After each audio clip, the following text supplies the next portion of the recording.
गंगा रेवा पयोष्णी नर्मदा जले स्नापितोसि मया देवम तथा शांती कुरुष्व मे. अशा वैदिक मंत्राने भगवंताला मंगल स्नान घालत आहे.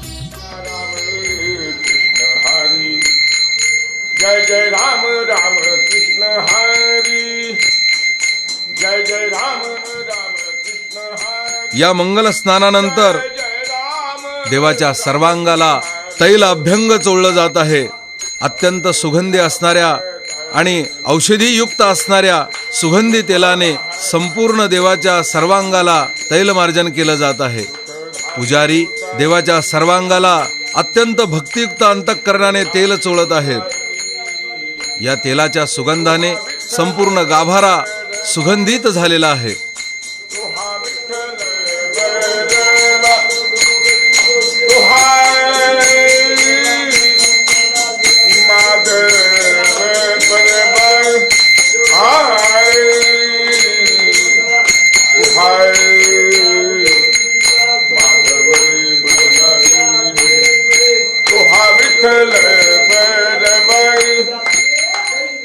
या तैल अभ्यंगानंतर सुगंधी उठणे, वनस्पतीपासून निर्माण झालेले अत्यंत औषधी असणारे दिव्य असे पवित्र उठणे पुजारी भगवंताच्या सर्वांगास लावत आहेत.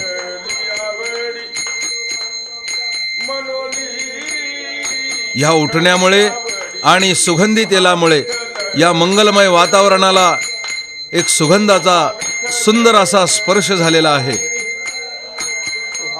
अत्यंत मनोहर असं रूप आपल्याला पाहायला मिळत आहे.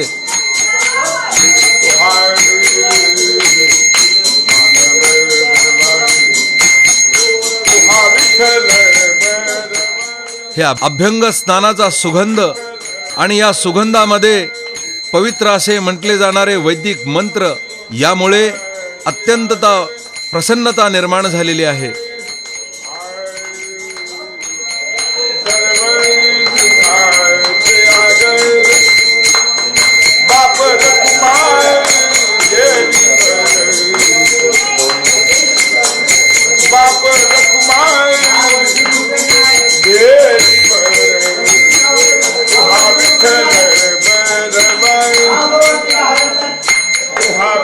अभ्यंग लावून झाल्यानंतर गरम पाण्याने पुन्हा देवाला स्नान घातलं जात आहे.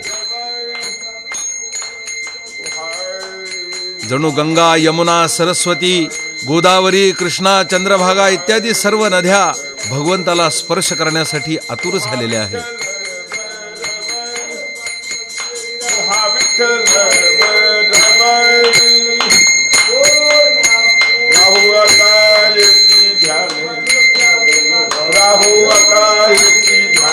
या मंगल स्नानानंतर देवाला पंचामृत स्नान होते. दिव्य अशा शंखामधून गायीच्या दुधाने भगवंताला स्नान घालण्यात येत आहे. अत्यंत मनोहर असं रूप आपल्याला पाहावयास मिळत आहे. या दुधाने भगवंताची मूर्ती निळी सावळी अशी दिसत आहे.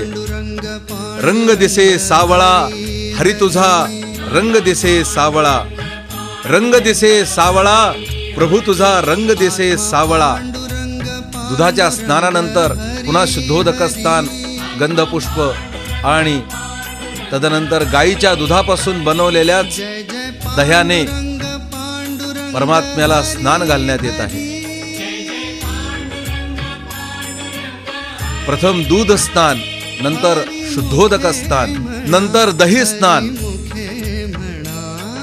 या दही स्नानानंतर सर्व पंचामृत स्नान एक एक करत परमेश्वराला अर्पण करत आहेत.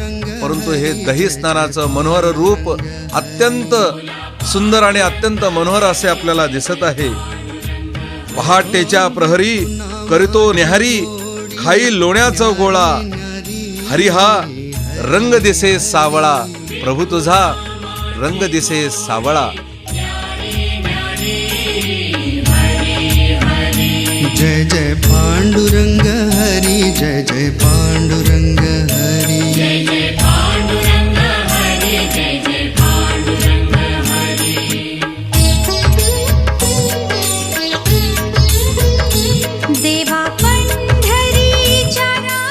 या दह्याच्या स्नानानंतर शुद्धोदक स्नान, कपाळाला पुन्हा गंध लावला जातो, पुष्पार्पण करून देवा पंढरीच्या राया, विठ्ठल सखया भगवंताला गोकुळापासून प्रिय असणारी वस्तू म्हणजे लोणी. हे लोणी पुजारी आता भगवंताच्या मुखास लावत आहेत. हे रूप पाहण्यासाठी डोळे आतुरलेले आहेत. नंतर देवाची आरती होते. याला लोण्याची आरती म्हणतात. भगवंताच्या मुखाला लोणी लावून आरती केली जाते. भक्तिभावानं सर्वजण देवाला वंदन करतात. लोण्याच्या आरतीनंतर तुपाने स्नान घातलं जातं. दही, दूध, तूप हे देवाच्या सर्वांगाला चोळत आहेत पुजारी. पांडुरंग पांडुरंग हरी हरी,